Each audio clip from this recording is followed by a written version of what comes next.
So welcome everyone. Thank you for coming out tonight. I'm Jen Pye, Director of the Monhegan Museum, and tonight's lecture is being recorded, so if everything goes well, it will be available on both the museum and the Monhegan Associates websites within the next few days.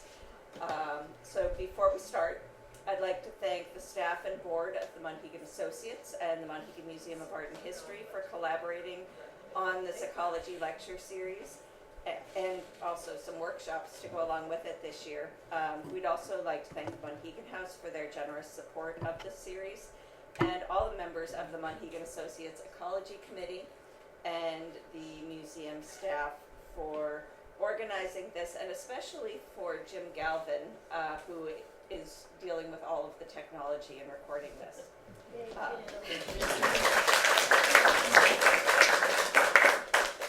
So this series highlights the exhibit at the Monhegan Museum this summer, which is called Art, Ecology, and the Resilience of a Maine Island, the Monhegan Wildlands. And if you haven't been to the show yet, it opens every day at 11:30. And on every weekday at 1 o'clock, our intern Tolly, who's back here, takes people on a guided walk into the wildlands so you can experience some of the things firsthand that you see depicted in the exhibit. So highly recommend it. He's here for another week, so take the opportunity. And tomorrow, on Fridays, he also leads a more in-depth walk at 3:30 if you're still around. And so we encourage you to become a member of the Monhegan Associates and support the wildlands, or to support the wildlands, do both. And we both make it really easy to support us online by becoming a member on our websites. Libby is going to take questions after the talk. If you could take a moment to silence your phones before you begin, that's helpful. So Libby Bischof is the Executive Director of the Osher Map Library and Smith Center for Cartographic Education. She's a professor of history and the inaugural university historian at the University of Southern Maine, where she teaches courses in Maine history, history and photography, popular culture, and public history. A visual and cultural historian of the 19th and 20th centuries, Libby is interested in the ways in which friendship informs cultural production, especially in relation to landscape and place. And she is also on the board of the Monhegan Museum. That's true.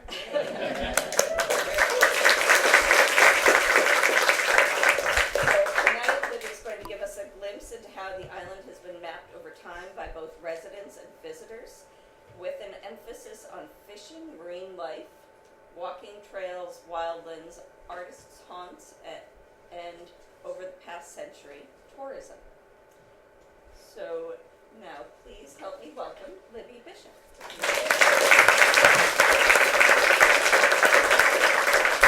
Thank you, Jen. Thanks, everybody, for coming on this really beautiful August evening. It's an honor to be in the Schoolhouse and with all of you, and talking about 4 centuries of mapping on Monhegan. So this talk is very much inspired by the exhibition that's up on the hill right now, and that the exhibition that spent the winter and the spring at Bowdoin College. And the shows look very different in each place. And so at the Osher Map Library, which I run at the University of Southern Maine, we lent different maps to each show. The 1637 John Smith map that you're going to see in a few minutes did not take the journey on the ferry. I said it could. But instead, another map got a chance to journey back home, because the map we lent for this show is a Chadwick hand-drawn map from the early 1940s that was made on the island. And so it was really, I walked up the hill and saw the show hung this afternoon, and it was really amazing to see that map back where it belongs. Dr. Osher, who was one of the founders of the library I am lucky enough to run, always said that every map has 2 stories. The story of the map before it came to you, and the story of the map sort of once it gets to you. So I think for me, the Chadwick map, which you'll see in a little bit, has lived multiple lives, and I think when she made it, when she was maybe nearly 20 years old, living on Monhegan just before World War II, I don't think she ever imagined it would be in a collection at a museum that has 500,000 maps dating back to 1475, where it would crisscross back and forth on a ferry back home. So it's really nice to have it back home. So there's going to be a lot going on in our presentation. I focus on a lot of maps that we own at the Osher Map Library that deal with Monhegan in some way. This map deals with Monhegan in no way. And so I thought it was fitting to kick us off. You might be able to, there you go. It's a map. So this map is actually 7 feet long. It was made in 1918 in England by an artist and stained glass maker, actually, named Bernard Slay. And it's an ancient map of fairyland, newly discovered and set forth. And he was a craftsman, and he had really injured his thumb. So and he made windows and all sorts of furniture during the arts and crafts movement in England. And partly as a way to rehab his thumb, he began drawing this map. He and his wife had separated, and he had 2 young children. So partly in a way to reconnect with his children, he began making this map over the course of 10 years. And it came out right at the end of World War I. It is very much of that time period. It's not an accident that C.S. Lewis, right, and the Narnia Chronicles and these kind of fairy stories are really prominent after the First World War, as people are escaping a level of destruction that they've never encountered in their life, with millions of people who lost their lives in the war, with a landscape that has been torn to pieces by modern warfare. And so part of why he made this map is an escape. And part of why I included this map is because whenever you ask anybody about Monhegan, maybe they've been here, the woman I was sitting with next to on the boat today was the first time she was coming back in 35 years. If you ask people who have lived here their whole life, or even if somebody has only been here for a day, Monhegan is magical, they'll say. Like, it's a magical place. And so I had to give you a magical map. And one of the things that I really love about Bernard Slay's map of fairyland, and this one in particular, because this little detail down here will show you, from the world to the harbor of dreamland. And so Slay has given viewers a way onto the map. There are all these red trails all over the map, and there are different ways you can sail on to the island of fairyland. And if you notice, one half of the map is very light, and one half of the map is very dark. And the darker half is full of magic, and witches, and goblins, and giants, and harbors where you can't land, and headlands, and rocks, and places where you shouldn't swim. I don't know that there's anywhere around here like that, but, and the harbor of dreamland, where you can come into port, right, where the ships come into port, is really the pathway we are supposed to take from the world to this place. And I think coming in from shore, leaving the mainland, coming to Monhegan, feels very often like entering a totally different place, right? And so it is a little bit, you kind of need a map like this, and we've got some young budding cartographers with us tonight, and maybe I'd challenge you to make the map of Monhegan that doesn't yet exist, which is a magical map of Monhegan. That would be Monhegan's version of this. But Slay mapped hundreds of fairy tales and stories from multiple countries, multiple languages, multiple traditions, and they're all on here in his imagination.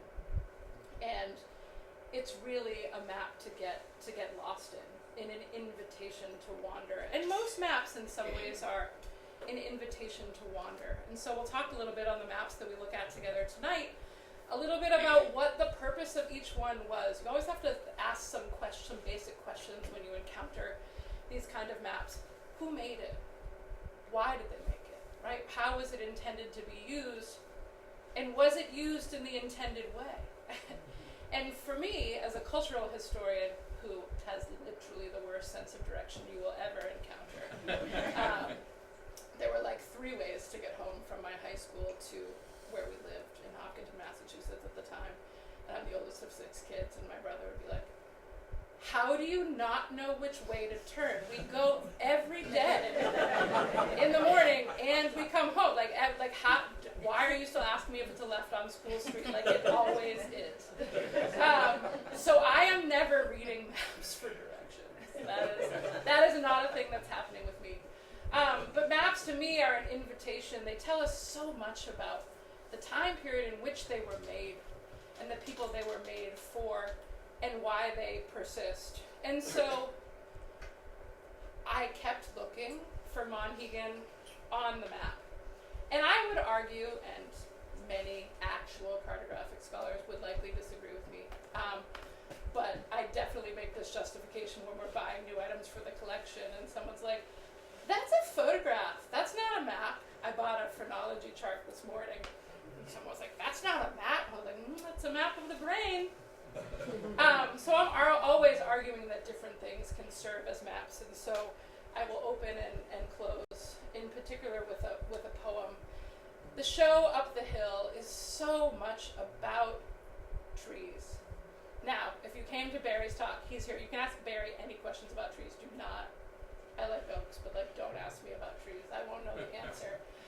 But I really love this poem paired with Francis Cornbluth's beautiful Forest Path from 1989, because in the same way that Bernard Sleigh invites us into fairyland, Francis invites us in this painting onto this forest path, right? And so as we are led into the woods, we can call upon Mary Oliver in this beautiful poem about trees. The trees. Do you think of them as decoration? Think again. Here are the maples flashing. Here are the oaks holding on all winter to their dry leaves.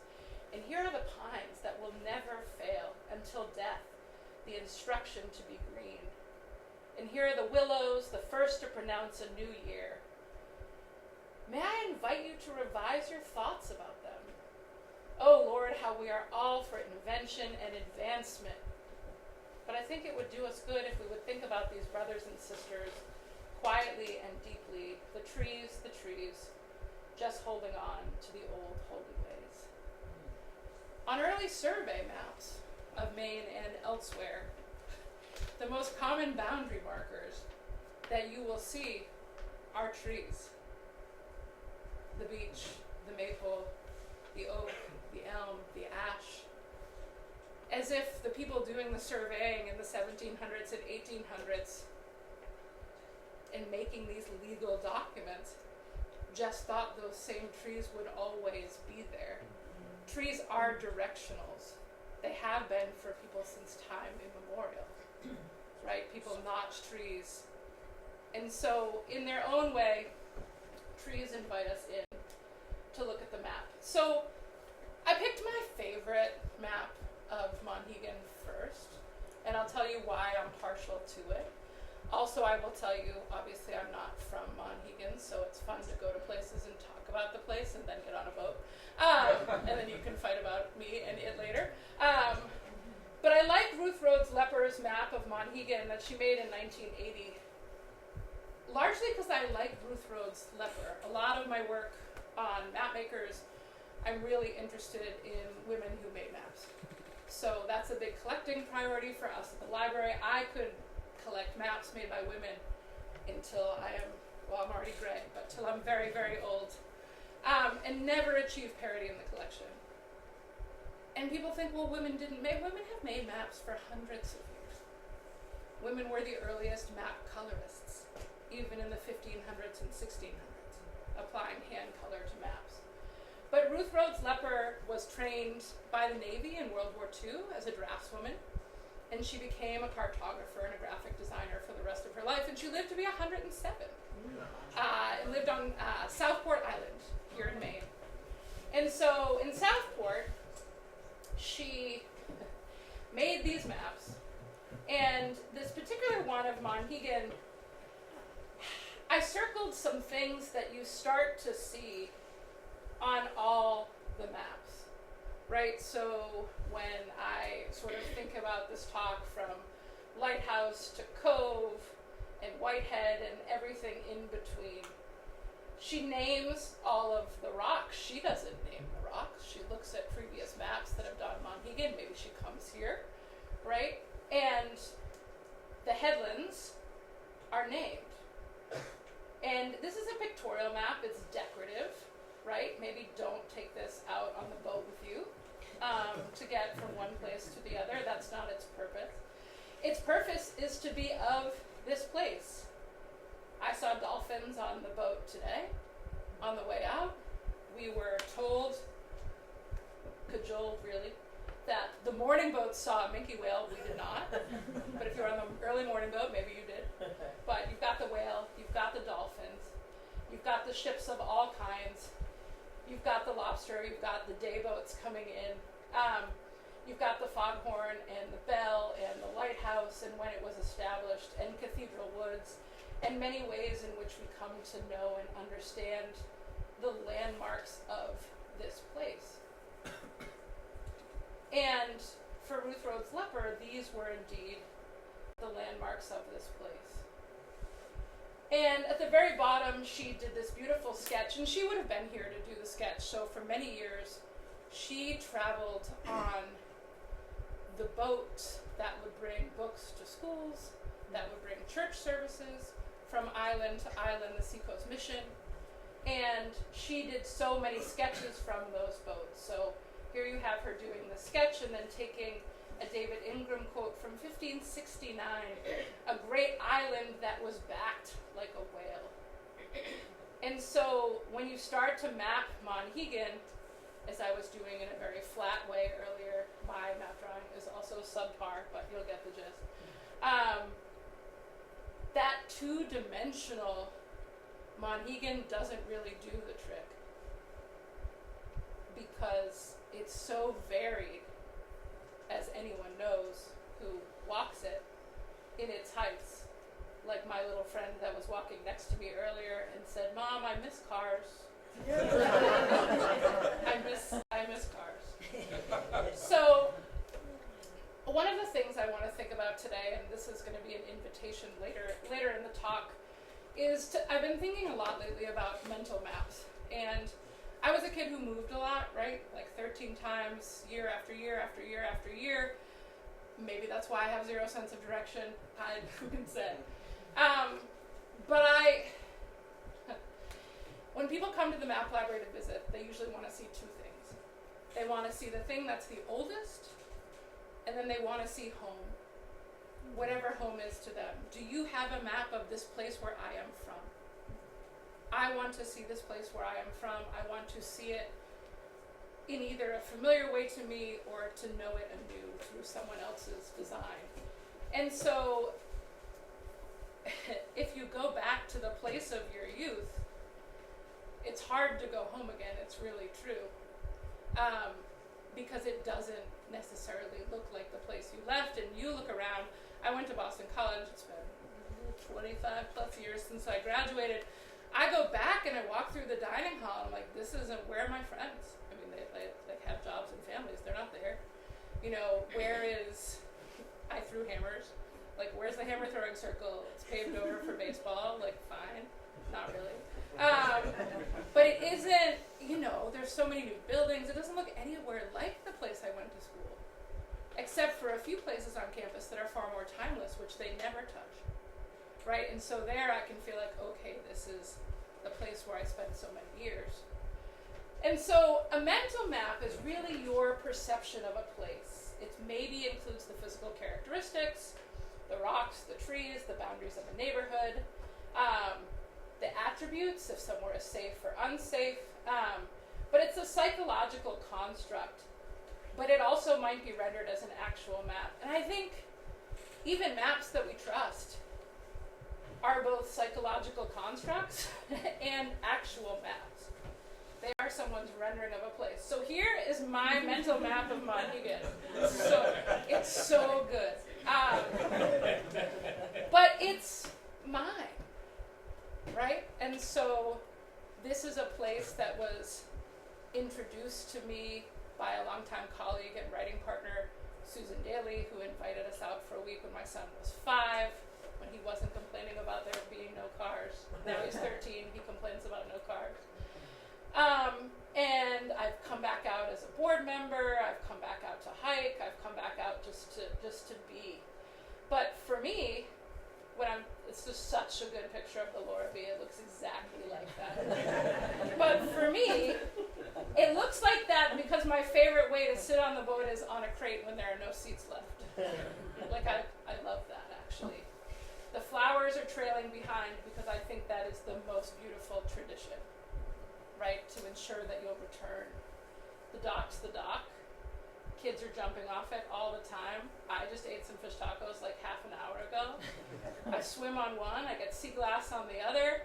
I do stop to say hi to Tigger's mom, Barbara, because my husband knows Tigger from school. And I would stop at Elva to say hi to Jan and to get Gus a toy, but like I can't do that right now. I can say hi to Jan though. Hi Jan, I did see you. And I can still say hi in a different way. But like, we have routines in places. Right? What's the first thing you do when you get off the boat? Right? What do you need to do before you go home? Right? What path do you walk? Which way do you walk? Which trail do you take? You have your routines and your places. Cathedral Woods are where I hike. I don't know why I drew the trash cans by the lighthouse, but I always remember them. The Schoolhouse is here. We're in there now. Notice how I circled the bathrooms like a million times. The market, like, you can go to the bathroom here, they'll let you in. And I love the Trailing U, it's my favorite place to stay, and I say it has the nicest staff because it really does. There's the church where I go to the board meeting, there's where we have a thing afterwards, there's where I go for a walk. And always my question about Manila is like, what happens here? What happens on this island? So this is mine, and it's truly mine. As a person who is a casual visitor to a beloved place. But if I lived here, my map would be so different. If I came every summer since somebody carried me off a boat in a basket, my map would look very different. And so you always, and especially if you're coming to a place like this to give a talk about maps of a place that everyone else in the room knows so much better than you do, you've got to think about that. Like your expectations for what maps of Monhegan. Oh, it doesn't. Why doesn't it have that? Why isn't this labeled? Why did they do it this way? So, one of the things that I find totally charming about Monhegan is you are greeted by a map. Like you literally cannot escape the Monhegan Associates map. You can't. It's around every turn. You can get it before you get on the boat. You can get it on the boat. You can get it right when you get off the boat. You can get it right when you're round in the corner at the little kiosk. You can get it up when you're hiking. Like, they really deeply want you to have this map. And so, but there aren't, truly, think about it. Where else in the world are you greeted with like a paper map that someone really needs you to have? And they need you to have it so much, it's only $1. So they are 10,000 are printed every year. It's an honor system. I didn't have $1 today. I wanted to take one to hold up, but then I felt really bad, so I didn't actually take one. So the honor system works. But this is the most circulated, most published, most familiar map of Monhegan because it's ubiquitous. There are very few maps these days that have an annual run of 10,000. Paper maps, it's true. I mean, NOAA's not printing charts anymore. USGS is updating their maps digitally, right? But Monhegan Associates, like, you're still going to come and get that paper map. It looks different over the years. We have some older versions of the map library, actually. But the legend is far more clear than mine, and my map would never get you on the right trails. But, you know, we both picked out the schoolhouse and the library and the church. We both picked out the public restroom. And the no smoking area, which is like you might just highlight like smoking area instead. Save on printing ink. But no, it truly is a very basic, but it's super serviceable map that helps people get from one place to another. Don't smoke here. And I love, you always have to make signs where you know, like, this includes the rocks and the cliffs. That's because people must think that it doesn't. And so the map tells you that it does. And so you can have that map, and you can literally leave this place and get as many copies as you like.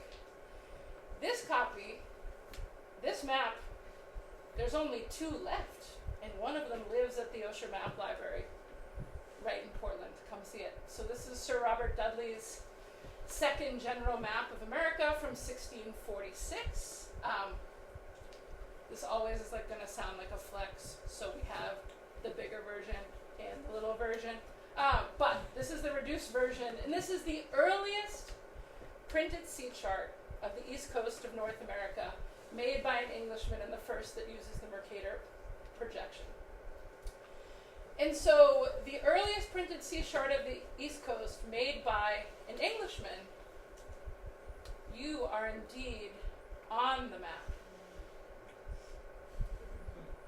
Literally, your name has map in it, which is exciting. Your Mapahegan in this. Question to the audience. What's this? Fishing rod. Thank you. I knew you were going to have that answer. It was really a question to me. But it is. Even on the 1646 earliest printed chart, and you can see the fishing grounds are all over, right? Jeffreys Bank, et cetera, all the way up in the Gulf of Maine, what becomes known as the Gulf of Maine. But I'm coming to Mapahegan because right here, there's a big fishing ground with nobody else around. Up here, there's a lot of other fishing grounds and a lot of other competition, but Mapahegan, don't see anybody else. So even on this early chart, right, you're on it, and you're associated with fishing. And this was printed in 1646, which is almost 400 years ago. And like, you're still associated with fishing, which is pretty great in that sense of continuity, right? So you're on the map very, very early along. This is John Smith's map of New England. To be honest, it's John Smith's map of John Smith. John Smith is the biggest thing on this. You're right here, like John Smith is bigger than any island. But in 1614, so it goes, so he tells us, that with 2 ships and 40 men, he lands on Monhegan. He's not the first. People have been here since time immemorial. We learned on the boat today. There was some very accurate history on the tour. It was great. We talked about George Weymouth anchoring in 1605, about halfway here. True fact. But you would not recognize your name on John Smith's map because you are called Barty. John Smith has renamed Mapahegan, Monhegan, Barty, which is lovely, but why? Why are you Barty's Isles? He named the region New England. That stuck. Barty's did not, which is probably a good thing. But he spent 2 weeks here. Well, he names this region Barty because the people who raised him on an estate in England, that's where he came from, and that's the name of the people who took him in and raised him. He named this place after the place where he grew up. with fond memories and after the people who raised him, which I think says something about how he thought about this place and about those people who took him in and did that. So you are on John Smith's earliest printed map of New England. This is our copy from 1637. It was in the show at Bowdoin. It did not cross on the boat, but you can cross on the boat and come see it if you like. But he did not draw the fishing circle around Barty's, but there's a lot of fishing. Like an average day, right? Clearly. I think it was an average day. Well, John Smith would like you to think that this is an average day, because John Smith is essentially writing in 1616, 2 years after he comes to Monhegan, aka Barty. He writes a book wherein he says, of all the four corners of the world, if I could choose to live anywhere, he chooses what we now call Maine. And he goes on to say, of all the people we took with me, only 2 got sick. The air was so clean and healthful. And then, like, in parentheses, like, to be honest, they were sick before we left. So we can't really blame it. He does. We can't really blame it on Maine. They have really large mosquitoes, but we're going to give them a pass on that because of the fish. So, but he writes about Monhegan, and by the way, he knows the name. He just chose to name it something else. In the month of April 1614, the 2 ships from London of a few merchants I chanced to arrive in New England, a part of America at the Isle of Monhegan in 43.5 of northerly latitude. Our plot was there to take whales and make trials of a mine of gold and copper. Has anyone found that yet? Because John Smith did not. That was not found. If those failed, fish and furs was then our refuge to make ourselves sort of money. Howsoever, we found this whale fishing a costly conclusion. We saw many and spent much time in chasing them, but could not kill any. They being a kind of Ibartes, not the whale that yields fins and oils as we expected. They're like, not the kind of whales we want. Fish and furs was now our guard, and by our late arrival and long lingering about the whale, the prime of both those seasons were past ere we perceived it. We thinking that their seasons at all times, but we found it otherwise, for by the midst of June the fishing failed. Yet in July and August some was taken, but not sufficient to defray so great a charge as our stay required. Of dry fish we made about 40,000, of codfish about 7,000. So they're here for like 2 weeks. That's a lot of fish. And they're like wasting a lot of time with the whales as well. So this is just an excerpt from a much, much longer book that he writes, which is essentially a marketing brochure to get people in England to invest in ventures to the Americas, and particularly to New England, right? And to fund more journeys. Because if you come here, there's fish and healthful air, and you can ignore the mosquitoes. And no, we did not make a copper and gold mine out of Monhegan, but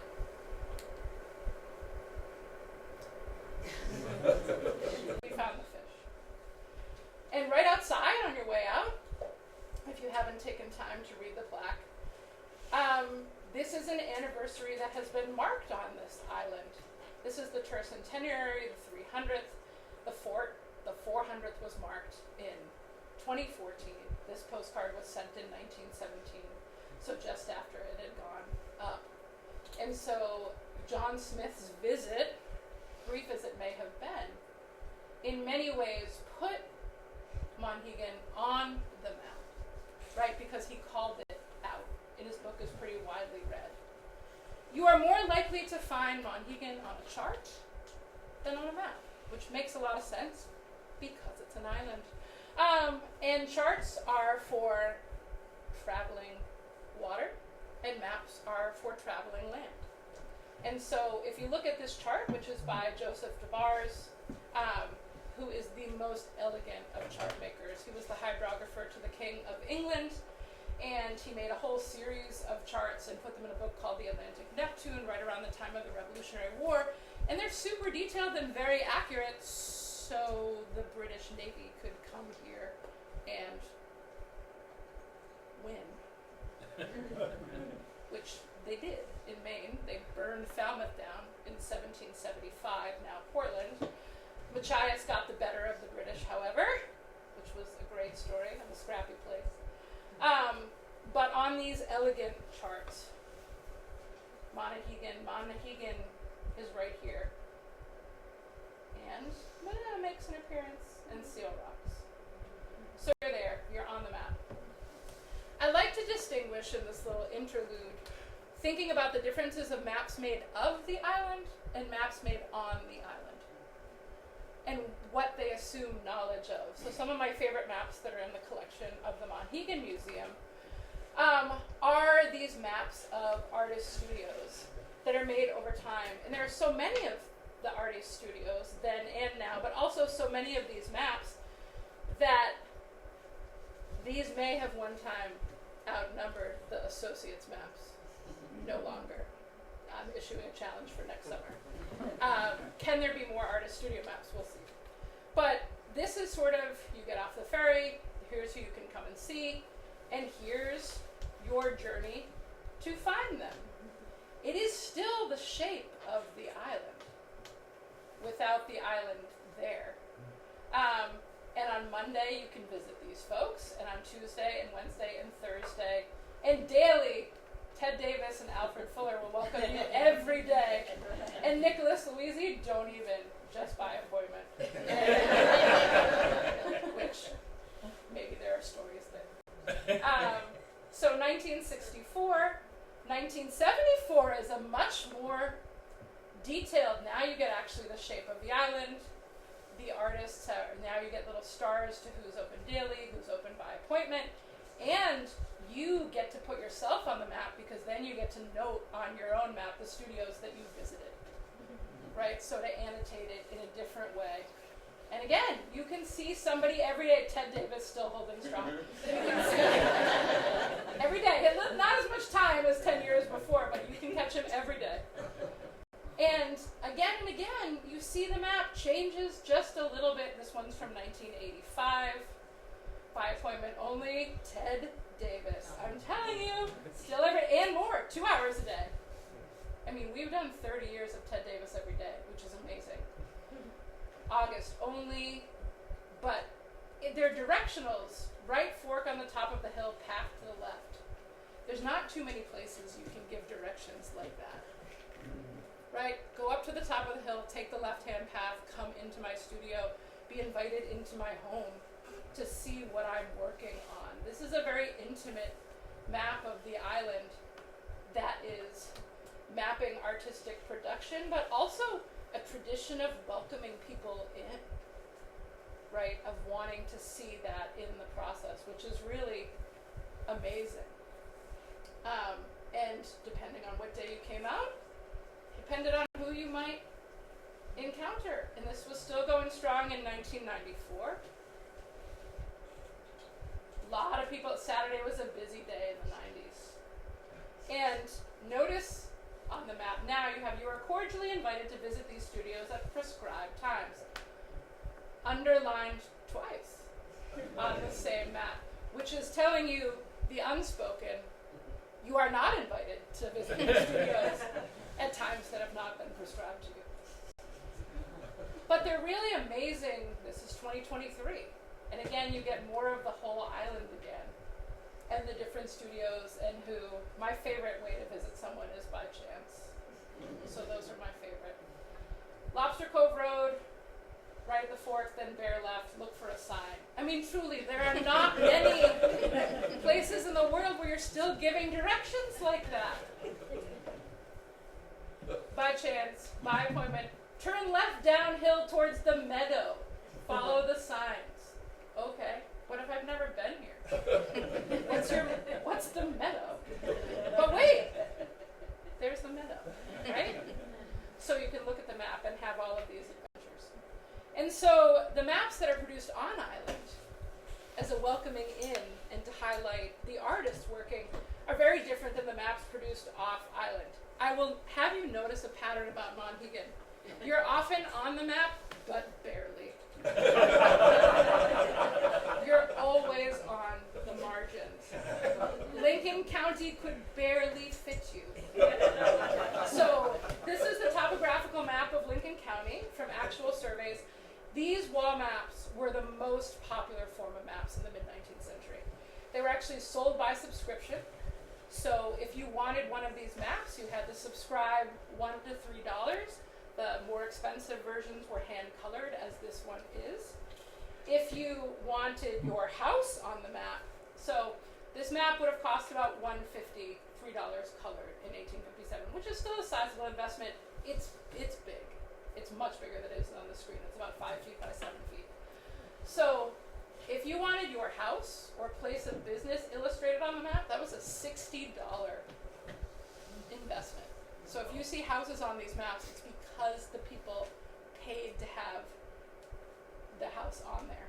Same with business names, same with, and then they're mapping the people who live in the villages. So, you know, this is a very detailed snapshot of Lincoln County in 1857. It's rather amazing. You can know who lived on what farm, you can know who lived around what corner at what intersection, except not here. You did get included, but you are Monhegan Island, with just the I. But back to Monhegan, it's 1857. Like, why that pronunciation persisting? What maps are Lee and Marsh? To be honest, they're from Philly. Most of the people making these maps are. They are. Most map publishers are from Philadelphia in the 19th century. And so they're selling these on spec.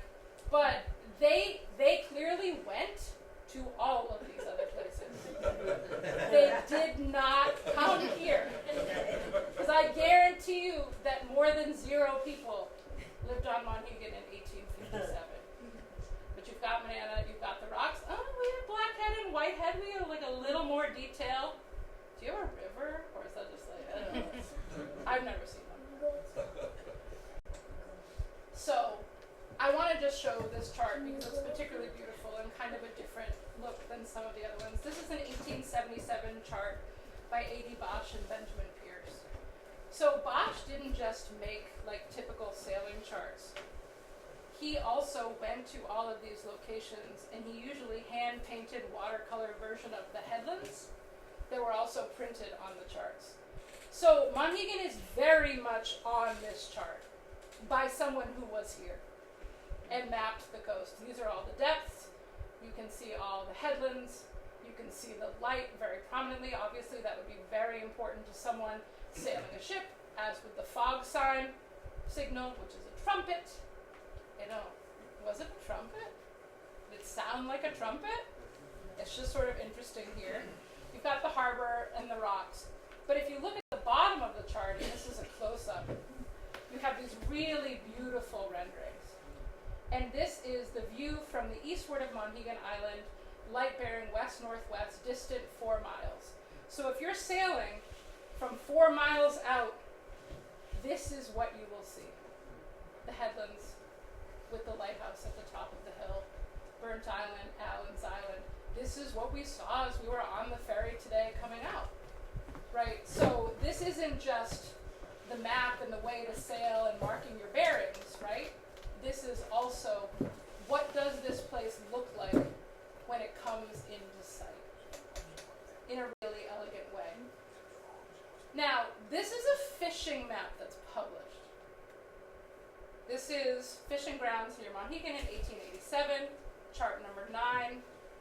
We have quite a few more fishing grounds than was on that 1647 map. But you can see all of them: Pollock, Middle Shoal, Outer Shoal, Cuss Ground, what you might catch, we're at Lobster Point Ground. This is a lot of information for someone fishing. This is not the same kind of information that would be shared in this way now. But it would be shared differently, passed down from fisherman to fisherman and family to family. And I dare say anyone who fishes these waters would make their own maps, mental and not. And not going to map their best spot to you. So it makes me wonder, are these the fishing grounds? Right? Or are these the ones that were published in that way? Is this showing you the best places to actually catch fish? And if they were the best places to actually catch fish in 1887, how much of this rings true now?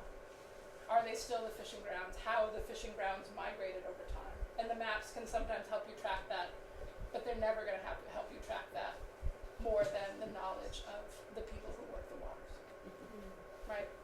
That information, that narrative, that interpretation, that experience adds more to any of these maps. This is a beautiful bird's eye view of Monhegan. These were also sold by subscription. So the publishers would sell these by subscription, and you could pay to have these maps. They cost about $1 or $2. I can assure you on the market today, they do not cost $1 or $2. I wish. The bird's eye views usually sell for $800 to $2,500, depending on what they are. There are over 100 bird's eye views of different towns and places in Maine. The Monhegan one is really scarce. This one is in the Library of Congress. There's another version up in the museum now that you can go and see. If you have one in your house, it might be like the third or fourth one that we know about. Some of them are so common. The Portland bird's eye view, there's way more. This tells me that they had a hard time selling these. That not a lot of people on Monhegan subscribed to this map. That they did a small run of them. And it was painted by Bert Poole. Usually, the bird's eye view maps, and Poole did quite a few of them in Maine and Massachusetts and beyond, aren't made by someone who has lived on or who is intimately familiar with the island. Bert Poole is an exception here. This is a map from our collection. It's a teacher's notebook from 1897. Gertrude Day taught school at 16 years old in Jefferson, Maine. And one of the lessons she set to her students in Jefferson, Maine by Lake Damariscotta was a mapping lesson of Monhegan, which I find fascinating. So she's got, the island, Manana, and then she has everything labeled. The light, the fog whistle, the Atlantic, Muscongas, Hog Island, Round Pond, Monhegan Harbor, Pemaquid Point, Bristol, Manana, and Monhegan. Now, this is a controversial figure right here. You will never get a straight answer online or otherwise. Exactly how far Monhegan is from Is it 9 miles? Is it 10? Is it 12 nautical? Who can say, really? Look it up and just see how many different... ChatGPT has no idea what to do with that question because there's no one answer. But according to her chart, it's 9. So she was teaching whole lessons about Monhegan in her small schoolhouse in Jefferson, Maine in 1897 and setting her students to make maps of this part of Maine. This is up at the museum. I encourage you to take a look. This is a really lovely map in terms of understanding topography. You can really get a sense of the headlands. You can really get a sense of where there's grass, where there isn't. You can get a sense of tree growth over time. And this is 1922, so this is about 100 years ago. And if you looked at a map now, it's so much more tree covered, as you will see in the exhibit is about. This is my favorite that's in the exhibit. This is one from our collection. I have no idea how it came to us. And how this map that Phyllis Chadwick, age 20 or so, drew of Monhegan just before the war, right? Or, just before the U.S. is sort of coming in. We know it's made just by what she's putting in sometime between 1938 and 1942. We had posted this map on our Facebook site on the Osher Map Library, and it got reposted to the Monhegan Facebook site, and all the comments were, "This can't be right. What tennis courts?" and then other people chimed in and they're like, no, where the ball field is, there were tennis courts. Right? And so even people's memory kind of changes over time. Well, I've never seen tennis courts. There are no tennis courts on Monhegan. Well, there were. Right? There were over time, and here are some people playing right here. She makes charming lobsters. But again, this is 40 years before Ruth Rhodes Leper does her pictorial map of Monhegan, and you get the whale and all the boats and the lobsters. She paints the artists. She herself is an aspiring artist at 20 years old, and you get a much more intimate view of the island. And for the first time, you're really starting to see houses and buildings mapped by someone who walked these paths every day. But you can very much see, oh, these are sort of where the artist's maps also emerge from, right? They're very much showing you the road, singular. Here is a little close-up just so you can see. And she's literally going in with pen and ink, right? And filling this in. The post office, the press office of the little newspaper, of the schoolhouse, of the library. And this map is, from the late 30s, early 40s. And it's still pretty accurate. That's me, like 3 hours ago. There are no broken cardboard boats around me, or intact ones. Quite the regatta today. But the artists are here too, the rocks and the crow's nest. So it's a much more intimate view by someone who lives here in her 20s, right before she moved off the island. And there she is. There is your cartographer, Phyllis Chadwick, as she looked in 1942 at age 24 when she was part of a Red Cross first aid class at Monhegan.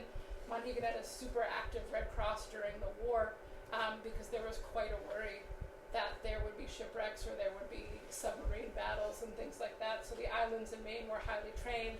There are lookout points on many of the islands, not just here, but also in Casco Bay. And so here she is, just about the age she would have been when she made that map. She is the only person with multiple strands of pearls. She got the memo the newspaper was coming. No one else did. But it's great that we have this ephemera that helps us to understand who she was, and she moved off the island shortly after. She was born in Bristol. She was raised here until she was in her early 20s. She moved back to Bristol where she married and raised her family and where she passed away. So this map that she made of Monhegan is a fleeting map of her fundamental years here. I love this one. The museum has reproduced it as postcards, so if you need to send a note to someone, maybe use Frederick Dorsteel's beautiful Monhegan with apologies to Bert Poole. Bert Poole is the one who did the bird's eye view. So this is Frederick Dorsteel making his apologies to Bert Poole. Ocean View House, Gull Pond Bathing, Abbey House, Burnhead Hotel, Lighthouse, Shoot the Chutes, like he's imagining literally a Shoot the Chutes like it's Coney Island, the Pink House, the Scenic Railway. I mean, I still, a Ferris wheel might be kind of cool at that. I'm just saying. Shore Lots, Banana, he's clearly, you've all been on the boat when it's like this, right, though? It kind of was like this at 10:30 today, to be honest. But this is a jokey map of Monhegan, sort of in the height of tourism in Maine really coming into its own, imagining the horrors of tourism besetting Monhegan. What could happen? This is actually, it's not just apologies to Bert Poole, it's apologies to Peaks Island. Because Peaks Island is this. In the early 19th century it is. It's got the Gem City Theater, it has an amusement area. Peaks Island is like the Coney Island of Maine, literally, at this time period. And I think this was Poole's worry that Monhegan might become the same. It didn't. Bert Poole had the last laugh. That was 1908. This is 1911. Bert Poole does a lovely rendering that he also makes into a postcard that shows none of those things have happened. But look at how bare the island is, which I think is so much the narrative of the show up on the hill. Frederick Dorsteel does a beautiful hand-drawn map of Monhegan that really shows you the headlands and the heights of land, and so elegant. And it's so interesting because, this is what Frederick Dorsteel is doing in his day job. He's, illustrating Sherlock Holmes, but he's making such a careful, beautifully rendered map of a place that's so important to him as well, right? Of really studying the topography of the place itself. We begin to see Monhegan from the air, in the 1940s and 1950s. This is a James Sewell Company aerial survey of Monhegan Plantation. Again, we get the good shape, but look how many more trees are there in the 1950s than even in the teens and 20s. This map was made for this exhibit. Molly Maps, who has her studio in Cape Elizabeth, Maine, she was asked to make a map of Monhegan in 2023. As it kind of currently is, this is very much in the bird's eye view style of Burt Poole and others, and it really does show the reforestation, what happens after the sheep go away, but she's still mapping the same things that people have mapped for 400 years. Blackhead, whitehead, burnt head, the meadow, right? As you really begin to see these things emerge as these timeless landmarks of this place. Photographs help fill in the blanks, right? The maps show us what it geographically and topographically looked like. The photographs help us fill in the details. How high is the hill, right? What does the meadow look like? What does the village look like in 1870s? This is the earliest picture taken of the village. And it's a bustling place.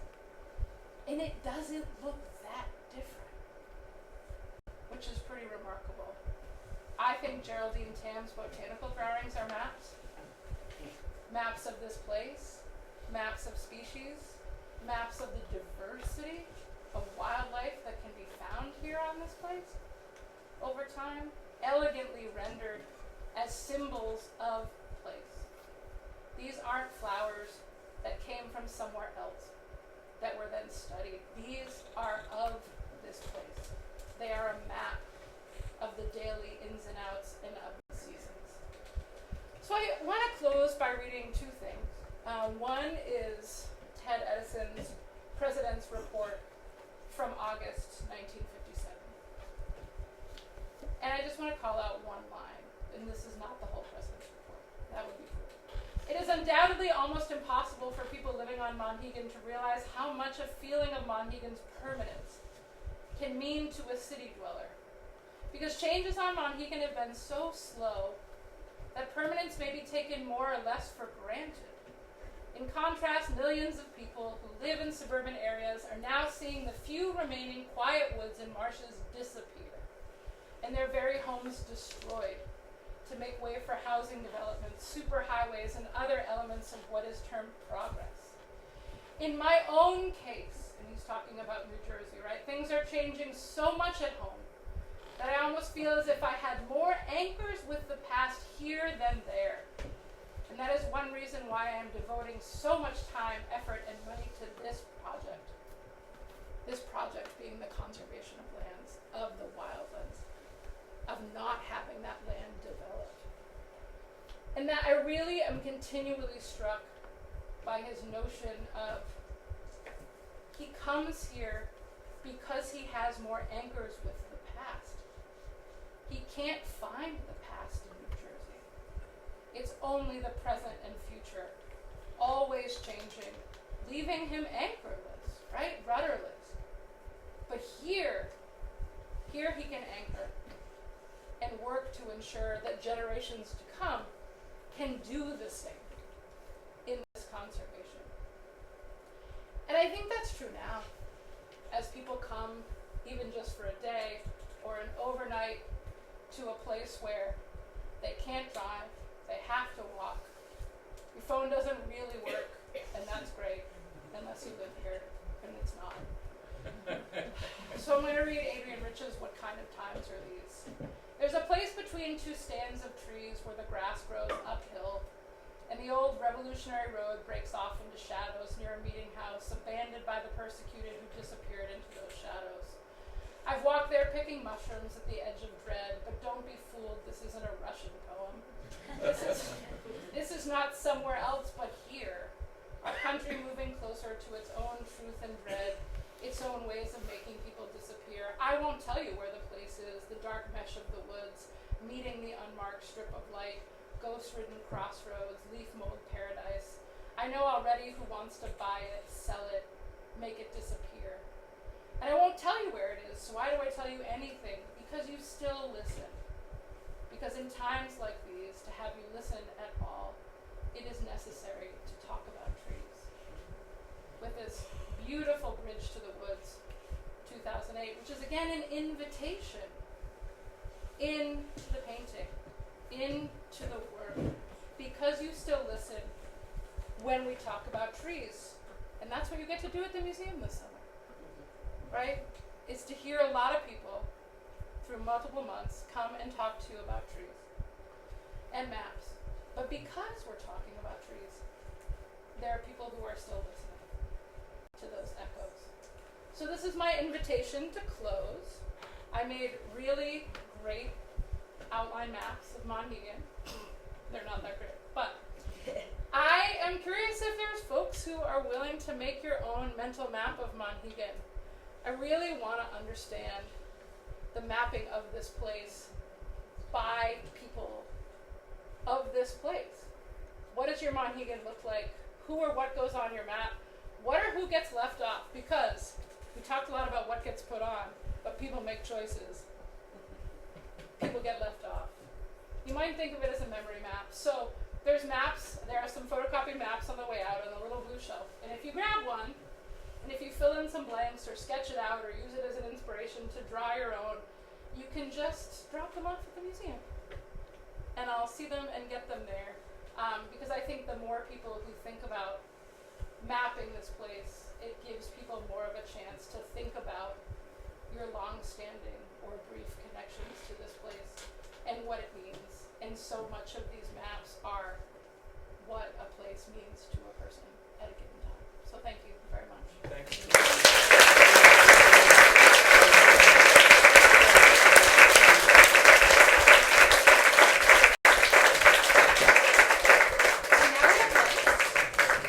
And this is what we all look like.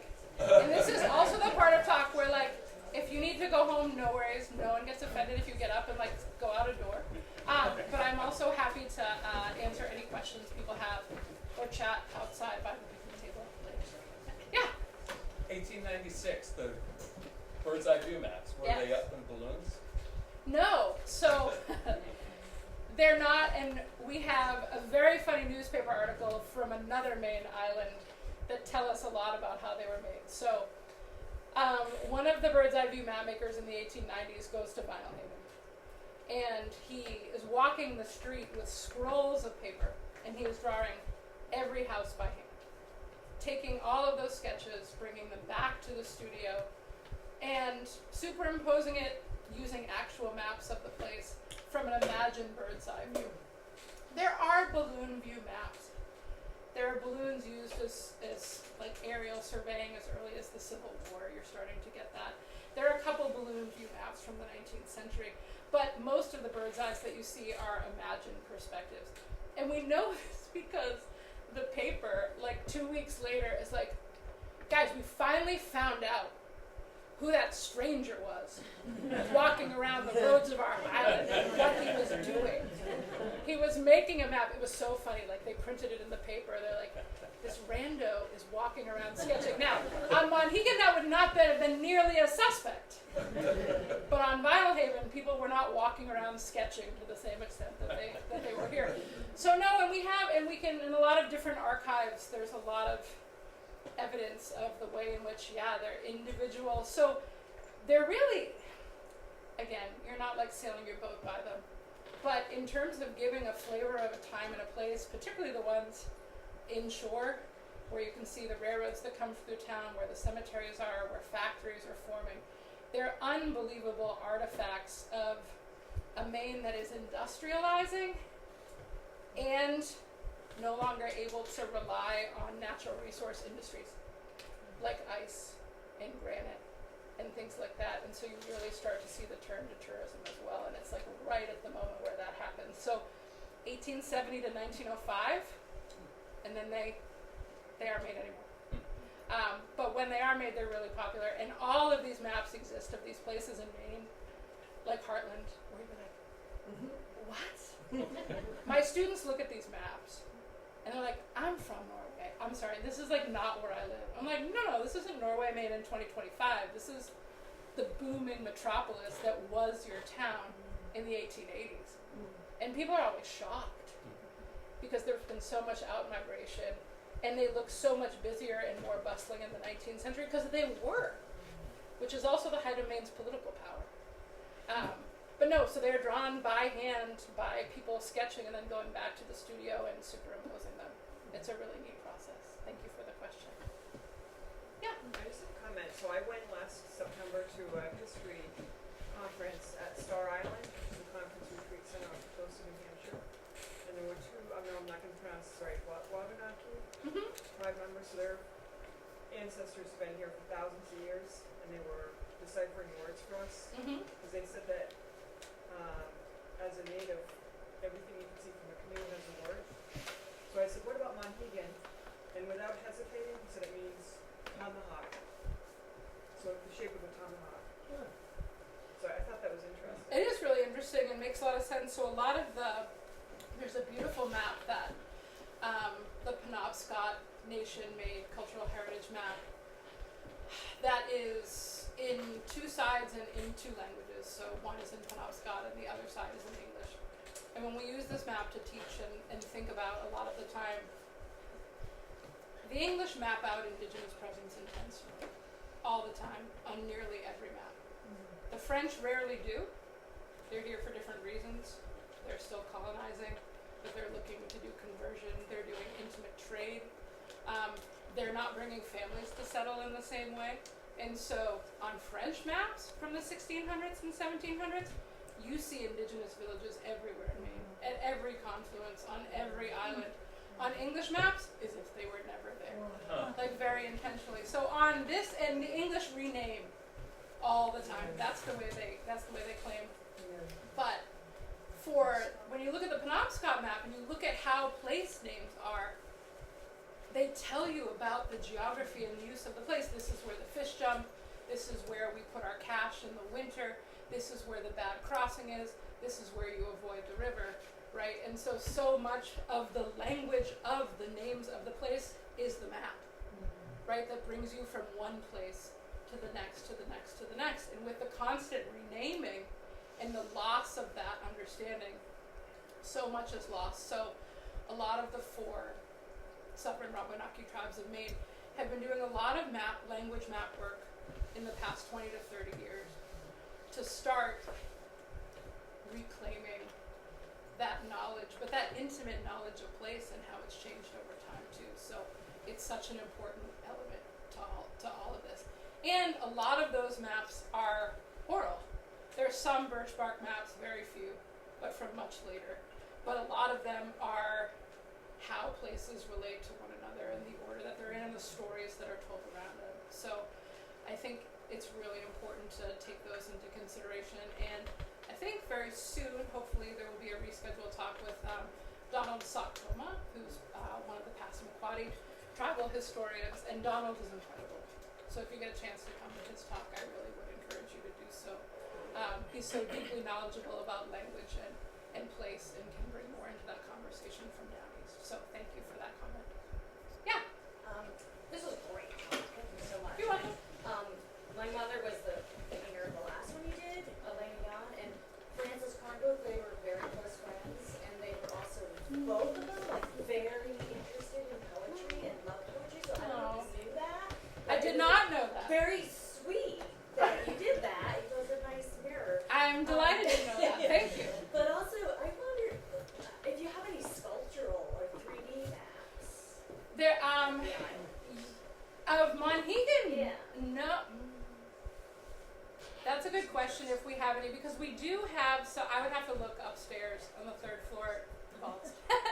Because we do have. When I was in 6th grade, I did. Did you make a topographical one? Topographical one, and I labeled it with like old typewriters and things. So on the canvas. That would be amazing. Yeah. I would actually. I think Jen would have words if that left the island and didn't go to her.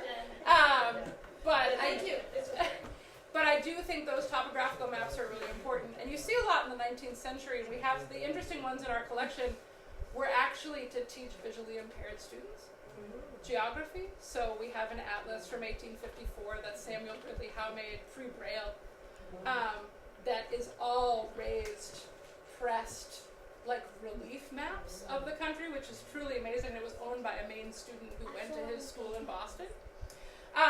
But we have a lot of relief maps from that time period, and then some topographical maps, but not one of Monhegan's. So your 6th grade project, if it doesn't find a home at the Monhegan, we can find it a home. I thought there was a relief map in the museum a long time ago. Yeah, okay, all right. So there is one alive and well on the 2nd floor. I think people just need to go upstairs again. It was Stu's way to say it. Did they? Yeah. Please. Yeah, thank you so much. Of course. I love this conversation. I spend a lot of time talking with folks about their connection to place. My dad, I live on Shabig. My dad grew up on Shabig, and it's so interesting, the mental map and the deep connection. And my question for you is, as things get more digital, what are we losing, and is there a way to think about digital maps in a way that helps us not lose the deep connection to place? That's such a nice question. Like framed so nicely about digital. So I was trying to be funny. we have about 500,000 maps at the Osher Map Library that go back, 400 or 500 years, and we intentionally only collect physical. And it's not because I don't like digital maps or think they're of use. I mean, they're incredible. Look at the maps that we relied on during the pandemic. The disease maps especially, and how quickly they can be updated with data and over time.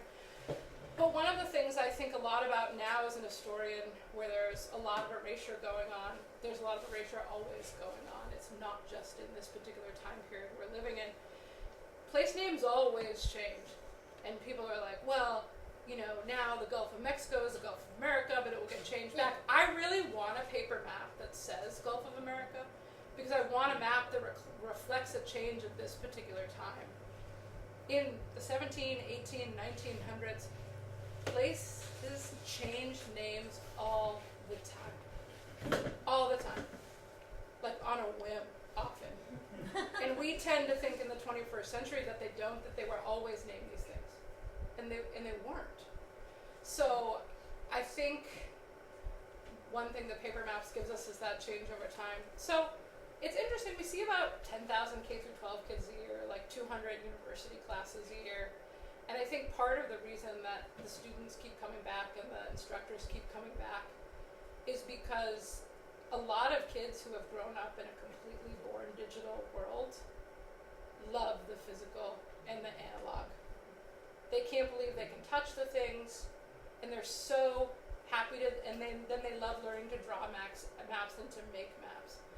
So I think keeping the connections with the physicality and the putting the pen to paper and understanding that, but we get calls all the time, we're like, do you know cartographers who could do X, Y, and Z for us? And we're like, yeah, we know a lot of people who make digital maps and can do, GIS is incredible. So much is possible. I mean, charts, you should always have charts in your book, because the thing that worries me is like, if you put all your trust in the digital and like the power goes out or your sonar fails and you're out in the middle of the water and you're like, oh no, my Garmin. Okay, then like pull out the charts, right? I know very few Maine people who don't drive around with a DeLorean, right? Physically in, because you know that Google Map isn't always going to work everywhere in Maine. So for me, I have seen really incredible mapping projects about memory that are digital. I'll give you one example. It's a project out of Canada, and it's a mapping project that people can talk about like their first romantic encounters in places, but in an anonymous way. They can like map their memory of a place and their relationship with a place in a way that people can like really see and feel seen in that way. But it's not, I think it's not the same in that sense. So I hope people keep making the physical so we can keep archiving the physical. A lot of people are archiving the digital, and I think that they should. But it would be really difficult, you know, like 200 years from now, if somebody's back in the Monhegan Schoolhouse, which I hope they are, and I hope it's still here 200 years from now, giving a talk about maps, like, what are they going to use? Like, this is my screenshot of the Google map from 2025. This is the other thing that replaced it. Like, you lose that physical connection. So digital mapping is so important, but also when you come to over-rely on it, and I'm deeply guilty of it, you don't know where to go. Yeah. You're like always trusting a computer to tell you to go to a particular place and like blindly taking the left or the right and just not actually knowing where you are. And I think there's real value in that. So we see, especially in the past few years, kids so deeply interested in orienteering, in geocaching, in making their own maps, in really wanting to physically kind of understand the world in a different way. And I think part of that, honestly, is like starting to teach geography again. I graduated high school in 1995. I had a full year of geography in 7th grade. I think it was the last year it was taught. So people just they're getting a little bit of geography as part of social studies in a K-12 curriculum, but not a whole class. And so I think that's one of the places to bring back that geography and that curiosity about the wider world. Because we're so connected. My sister lives in France. I can pick up a phone and see her face in like 2 seconds. That wasn't possible now. So I do think, it's a rambling answer, but I think the kids are okay. Like, the kids are bringing that back and deeply interested in that physical, tangible connection because they are bored by digital. It's their whole life. They just want analog. They're buying tape recorders and old cameras from like the 90s, right? You're shaking your head like, yes, absolutely. And there's a reason. And so I think maps are going to make a comeback, the paper ones. Good? Yeah. All right.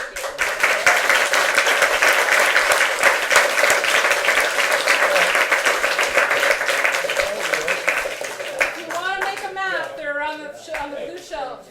They're right here. Thank you all for coming, and thank you, Libby. Oh, yeah. Next week, same time, same place, the annual Edward L. Deasy lecture, and it's going to be Alan Braddock, and he will be talking about, his lecture is called A Dynamic Niche, Monhegan Modernism and Island Ecology.